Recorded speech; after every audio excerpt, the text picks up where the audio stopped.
ତ ହାଏ ସାଙ୍ଗମାନେ, ତ ଆଜି ଆପଣଙ୍କ ପାଖକୁ ଗୋଟେ ବହୁତ ଇଣ୍ଟରେଷ୍ଟିଂ ଜିନିଷ ନେଇକି ଆସିଛି। ଆପଣମାନେ ତ ଛୋଟବେଳେ ସବୁ ଶୁଣିଥିବେ ଅଜା ଆଈ କି ଜେଜେମା ଜେଜେବାପାଙ୍କଠୁ ସବୁ ଗପ ଶୁଣିଥିବେ। ତ ଏବେ ଆଉ ସେ ଜିନିଷଟା ଦେଖିବା ପାଇଁ ମିଳୁନି। ତ ମୋ ଅଜା ମୋତେ କାଲି ରାତି କିସ ପଚାରିବା ତେବେ ନା ଜୀବନରେ ସୁଖୀ ହେବାର ମନ୍ତ୍ର କ'ଣ ପଚାରିବା। ଆମର ଦୁଇ ଜଣଙ୍କର ମିଶିକିରି ପ୍ରଶ୍ନ ହେଉଛି ସେଇଟା, ଜୀବନରେ ସୁଖୀ ହେବାର କି ଉପାୟ ବା କି ମନ୍ତ୍ର ଆମକୁ ବତେଇ ଦିଅ। সুখী না দুঃখী? সুখী সুখী দুঃখী হবার উপায় নেই, কি করে হবে? দুঃখ কম আছে ଏଠୁ ଗଲେ ସନ୍ତାନକୁ ମୁଣ୍ଡିଆ ଫୁଣ୍ଡିଆ ମାରିଲେ। ତାପରେ ସେ ପଚାରିଲେ, ବାବା କେଉଁଠୁ ଆସିଲ, କିସ ଆସିଲ, ତୁମର ଜିଜ୍ଞାସା କ'ଣ? ସେଠୁ କହିଲେ, ବାବା ଆମେ କିଛି ନାହିଁ, ଆମେ ପାଠ ସାଠ ପଢ଼ିଛୁ, ଆଉ ବହୁତ ଇଣ୍ଟରଭ୍ୟୁ ଦେଲୁ ନାହିଁ, କିନ୍ତୁ କୌଣସିଥିରେ ଆମେ ସକ୍ସେସ୍ ହେଇପାରିତେ ନାହିଁ। ତ ସେଥିରେ ଆପଣଙ୍କ ପାଖକୁ ତାର ଉପାୟ ଜାଣିବା ପାଇଁ ଆସିଛୁ, କ'ଣ କଲେ ଆମେ ଜୀବନରେ ସୁଖୀ ଜୀବନଯାପନ କରିପାରିବୁ। ସେଠୁ ସିଏ କହିଲା, ଗପ ଗୋଟେ କହିଲା, ଭଗବାନଙ୍କ ଇଏରେ ମଣିଷ ସାଧାରଣତଃ ସମସ୍ତେ ତ ବଞ୍ଚିତେ ନାହିଁ, କିନ୍ତୁ ବଞ୍ଚି ବଞ୍ଚି ସେମାନେ 120 ବର୍ଷ ପର୍ଯ୍ୟନ୍ତ ବଞ୍ଚିବେ। ବୁଝିପାରୁଛ ନା?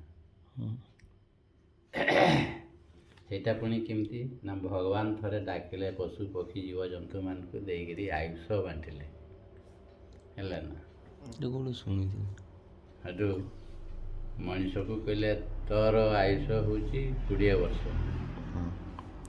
ନା ହଁ ଆଜ୍ଞା ଠିକ୍ ଅଛି, ଆପଣ ଯାହା କହିବେ ଆଉ। ସେଠୁ କୁକୁରକୁ କହିଲେ, ତୋର ହେଉଛି 20 ବର୍ଷ। ବଳଦକୁ କହିଲେ, ତୋର ହେଉଛି 20 ବର୍ଷ। ପେଚାକୁ କହିଲେ, ତୋର ହେଲା 20 ବର୍ଷ। ଏମିତି କରିକି ବାଣ୍ଟି ଦେଲେ 120କୁ, ବୁଝିଲୁ ନା? ସେଠୁ ମଝିରେ ଡିଷ୍ଟର୍ବ କରିକିରି କୁକୁର ଠିଆ ହେଇକିରି କହିଲା, ଆଜ୍ଞା ମୋର କମ୍ପ୍ଲେନ୍। ନା କ'ଣ?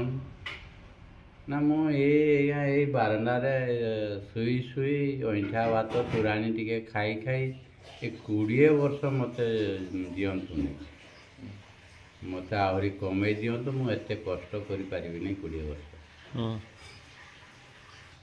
ସେଠୁ କହିଲେ, ତେବେ କେତେ? ନାଇଁ ମୁଁ ଭୁଲ କହିଲି, 40 କରିଥିଲେ, ହେଲା। ସେଠୁ ତୁ ନେବୁ ନା? ନା ହଁ ଆଜ୍ଞା ନେବି, ହେଲା ନା? ସେଠୁ ବଳଦକୁ ସିଏ ଠିଆ ହେଇକିରି କହିଲା, ଆଜ୍ଞା 20 ବର୍ଷ ଏଇ ପରର ଏଇ କୁଟା ପାଣି ତୋରାଣି ଖାଇକିରି ହଳ ଟାଣି ଟାଣି ଖରାରେ କାମ କଲେ ବି ମାଡ଼, ନ କଲେ ବି ମାଡ଼, ଏତେ ବର୍ଷ ଆଜ୍ଞା କଷ୍ଟ କରି ହେବନି, ମୋତେ ବି କମେଇ ଦିଅନ୍ତୁ। 40 ଥିଲା, ତାର ବି 20 କମିଲା। କିଏ ନେବ ସେଇ 20ଟା? ମଣିଷ ନେବୁ ନା ରେ?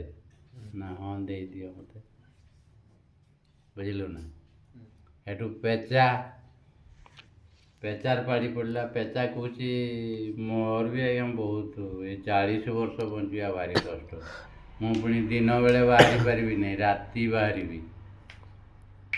ଦିନ ବେଳେ ବାହାରିଲେ ମୋତେ କାଉ ଚିଲ ସବୁ ଝାପିକିରି ଖାଇବେ, ଏ ଲୁଚି ଲୁଚି ଡରି ଡରି ଆଜ୍ଞା ଏତେ ବର୍ଷ ବଞ୍ଚିବି, ମୋର ବି କମେଇ ଦିଅନ୍ତୁ ଆଜ୍ଞା। କେତେ କମେଇ? ନା ଅଧା କମେଇ ଦିଅ। ନେବୁ ନା ରେ ମଣିଷ? ନା ହଁ ନେବି, ବୁଝିଲୁ ନା?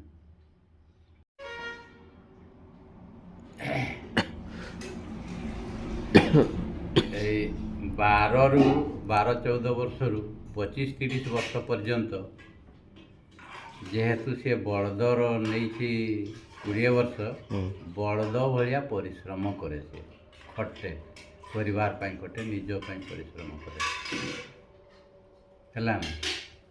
ତାପରେ ସିଏ ଯେତେବେଳେ ବାହାସାହା ହେଇକିରି ବାପା ମା ହେଇଯାଏ, ବନ୍ଧୁବାନ୍ଧବ ବଢ଼ିଯାଆନ୍ତି, ସିଏ ଦେଖୁ କୁକୁର ଭଳିଆ ଭୋକେ, ଏବେ ଏଇଟା ତୁଇ କଲୁ ନା ଏଇ ଛେଳିଟା ତୁଇ ଆଣିଲୁ ନା ସେ କୁକୁଡ଼ାଟା ତୁଇ ଖଳେଇଲୁ ନା ଇଏ ନା ପାଟିତୁଣ୍ଡ କରେ ସେ କୁକୁର ଭଳିଆ ରାଉ ରାଉ ହବ